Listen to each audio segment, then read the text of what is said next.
साथियों, आपका हमारे चैनल पर बहुत बहुत स्वागत है। आज हम वरिष्ठ अधिवक्ता निर्दोष चतुर्वेदी जी के साथ में इनसे जानेंगे कि जो यूक्रेन में भारत सरकार ने स्थिति संभाली है, किस कदर स्थिति संभाली है, उससे किस प्रकार से यहाँ की जनता जो है संतुष्ट है। जो जनपद बरेली के आंवला तहसील के भी कुछ बच्चे वहाँ पर फंसे हुए थे, उन्हें किस प्रकार से निकाल गया, उस पर कितना संतुष्टि है यहाँ पर।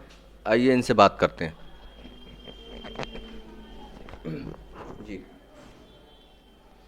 यूक्रेन और रशिया की लड़ाई का सीधे सीधे, हालांकि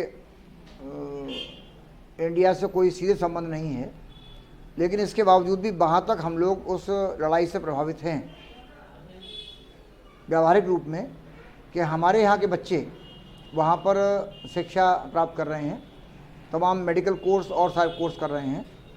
अचानक जो अटैक किया गया, उस अचानक अटैक से इस तरीके का आभास विद्यार्थियों को नहीं था कि हमें इतनी बड़ी मुसीबत आ जाएगी कि अपने देश वापस नहीं जा पाएंगे या रास्ते बंद हो जाएंगे। तो ऐसे में हमारा जो देश का जो दायित्व ये बनता था कि अपने हमारे यहाँ के नागरिक हैं, हमारे यहाँ के बच्चे हैं, किसी तरीके से उन लोगों को वहाँ से उस विपदा से हम लोग निकालें। तो इसमें निश्चित रूप से मैं कह सकता हूँ कि विश्व के पटल पर ये जो एपिसोड हुआ, इस एपिसोड में जो हमारे माननीय प्रधानमंत्री मोदी जी हैं, इनकी कूटनीति ने पूरा काम किया और उस कूटनीति से इन्होंने अपने जो संबंध थे, जिनके आधार पर कि इन्होंने पूरे विश्व के बड़े नेताओं के बीच अपने संबंध बनाए हुए थे, उनका लाभ इनको मिला।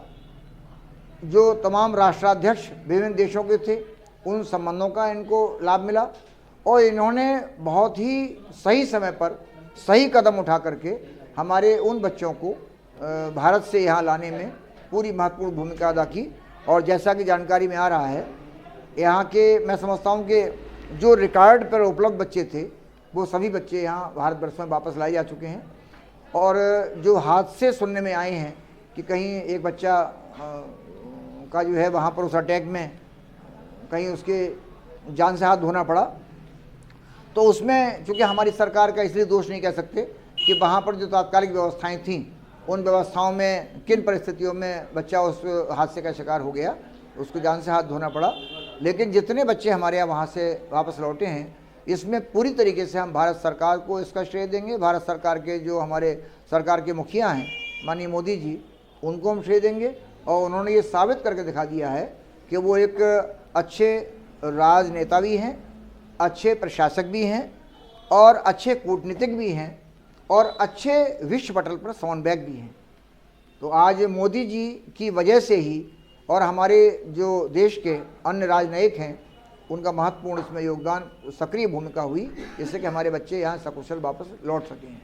जैसा कि कुछ जगह से ये सूचना आ रही है, कुछ छात्राओं के साथ में वहाँ के सैनिकों द्वारा अभद्रता की गई है, मारपीट की गई है, इस पर क्या कहना है? निश्चित रूप से शर्मनाक है। अगर आप मानवीय आधारों को लेकर चलेंगे तो इस तरह की घटनाओं में आप दो देशों के बीच राजनयिक स्तर पर यदि कोई आपस में गतिरोध है, तो आम जनता के संग, चाहे वो उस देश की जनता हो और चाहे वो दूसरे देश के नागरिक हो, उनके संग कोई भी इस प्रकार की घटना की जाती है तो उसमें बिल्कुल भर्त्सना की जानी चाहिए। विश्व पटल पर इसकी भर्त्सना की जानी चाहिए और पूरा देश जो हमारे यहाँ का बुद्धिजीवी है, जिसकी जानकारी में ये सब बातें आ रही हैं, उसके द्वारा इसकी भर्त्सना की गई है कि इस प्रकार का व्यवहार चाहे वहाँ की फ़ौज के द्वारा किया गया हो, चाहे वहाँ के नागरिकों द्वारा किया गया हो, चाहे रूसी नागरिक हों और चाहे वो यूक्रेन के नागरिक हों। ये एक बहुत ही ज़्यादा चिंता का विषय है, जो कि संदेश गलत जाता है हमारे पूरे विश्व के पटल पर कि इस प्रकार से कोई लोग, हम लोग सुरक्षित नहीं रह पाएंगे। हमारी सबकी व्यवस्थाएं हैं, हम एक दूसरे के देश में जब जाते हैं तो वहाँ हमारे पास एक विश्व स्तरीय गारंटी रहती है कि हमें अपने देश से दूसरे देश जाने में वहाँ की सरकार भी हमारी वैसी सुरक्षा की व्यवस्था करेगी और ध्यान रखेगी जैसे कि हमारी अपने देश में है। तो नागरिक जो कानून है, नागरिक सुरक्षा कानून है, तो मानवीय आधार पर वो हर जगह लागू होते हैं और इसके लिए हमारे विश्व समुदाय ने विभिन्न संगठनों में इसको स्वीकार किया गया है। जैसा कि सर कि आया था कि अपने को भारत ने तटस्थ रखा है, उसने किसी के साथ भी जाने की अभी तक कोई बात नहीं आई है, इस पर आपका क्या कहना है? तटस्थ रहने की बात जहाँ तक आती है तो ये भी माननीय मोदी जी की एक कूटनीति है कि ये जो युद्ध हुआ, हमारे संबंध, भारत के संबंध माननीय मोदी जी के प्रयासों द्वारा अमेरिका से भी बड़े हमारे बहुत अच्छे संबंध हैं, और रशिया से भी हमारे संबंध हैं, और विश्व के पाकिस्तान, जिसको हम अपना शत्रु देश कहते हैं, उसको छोड़ दें तो माननीय मोदी जी ने सभी देशों के संग अच्छे संबंध बनाए हैं। और हमारे यहाँ का जो मानवीय व्यवहार है वो तो विश्व स्तर पर विश्व गुरु के स्थान पर इसलिए माना जाता है कि हम तो पाकिस्तान के नागरिक को भी जब मानवीय आधार आता है तो हम उसके ऊपर कोई किसी प्रकार का भी उत्पीड़न नहीं करते। हम सरकारों में जो हमारी कूटनीति की लड़ाई है उस लड़ाई को लड़ेंगे। तो ऐसे में कहीं पर भी ये जो आपका प्रश्न है, मूल रूप में क्या चीज़ जानना चाहते थे? तटस्थ। तो हम तटस्थ रहे हैं। हम तटस्थ इसलिए रहे हैं कि हमारे अलावा जो चाहे वो अन्य जो संगठन हैं, उन संगठनों में भारत भी सदस्य है, अन्य देश भी सदस्य हैं। तो ऐसे में हम ये देख रहे हैं कि हमारे जो हमारा देश है वो उससे कितना प्रभावित है। सीधे सीधे जो संगठनों के द्वारा हमारे जो अपने नियम बनाए हुए हैं, उन नियमों में हम विश्व स्तरीय तमाम संगठनों से जुड़े हुए हैं, और हम वही सब करेंगे जो हमारे विश्व स्तरीय संगठन निर्देश देंगे। उनके द्वारा जारी किए जाने पर ही हम अपना, अगर आज हम बिना उनके निर्देश लिए हुए, बिना उनके पारित प्रस्ताव किए हुए अचानक अकेले हम किसी व्यक्ति के संग खड़े हो जाते हैं तो फिर वो लड़ाई हमारी सीधी सीधी लड़ाई मानी जाएगी।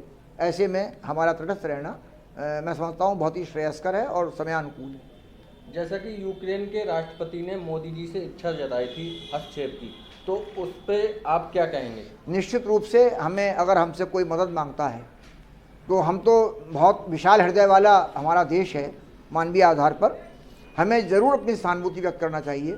उस सहानुभूति के आधार कई हो सकते हैं। हम प्रत्यक्ष मदद करें और अप्रत्यक्ष मदद करें। हमारी वैचारिक रूप से मदद किया जाना भी बहुत यूक्रेन को सहायक हो सकता है। हम सीधे अगर युद्ध लड़ने के लिए नहीं जा पा रहे हैं, अपनी मिलिट्री नहीं दे पा रहे हैं, अपने शस्त्र नहीं दे पा रहे हैं, तो हम अपने उन संबंधों का, जो संबंध हमने व्यक्तिगत बनाए हैं, उनको हम राष्ट्र के समूह को ध्यान में रखते हुए तमाम विश्व स्तर पर हम इस बात को उनको प्रेरित करें कि वो उन पर दबाव बनाएं। हम सीधे अमेरिका पर, वो सीधे हम रसिया पर दबाव, पुतिन पर दबाव बनाने के बजाय हम दबाव अन्य देशों के माध्यम से उन पर दबाव बना सकते हैं। और यदि हम ऐसा करेंगे तो उनको सोचने को मजबूर होना पड़ेगा वास्तव में कि हमें बैठ करके वार्ता करनी चाहिए, और इस प्रकार का जो तरीका युद्ध का वहाँ है उसको विराम देना चाहिए। इस पर मोदी जी ने शांतिपूर्वक सलाह दी थी रूस के लिए, पुतिन के लिए, तो इस पर आप क्या कहना चाहेंगे कि शांतिपूर्वक अपने हल के लिए निकाला जाए जो भी है, और जो है युद्ध विराम किया जाए? इस मुद्दे पर न केवल भारत बल्कि पूरा विश्व एक मत है कि जितना युद्ध जिस तरीके से उसकी शुरुआत की गई है उसमें ऐसा कोई मुद्दा नहीं है जिसको कि बैठ करके वार्ता करके हल ना किया जा सकता हो। ऐसे में हम ये मानेंगे कि हमारी तो पूर्वाग्रह से हेकड़ी है कि हम बहाना तलाश करते हैं, कोई हमें ऐसा बहाना मिले कि जिस बहाने पे हम उसके खिलाफ अपनी कार्रवाई शुरू कर दें।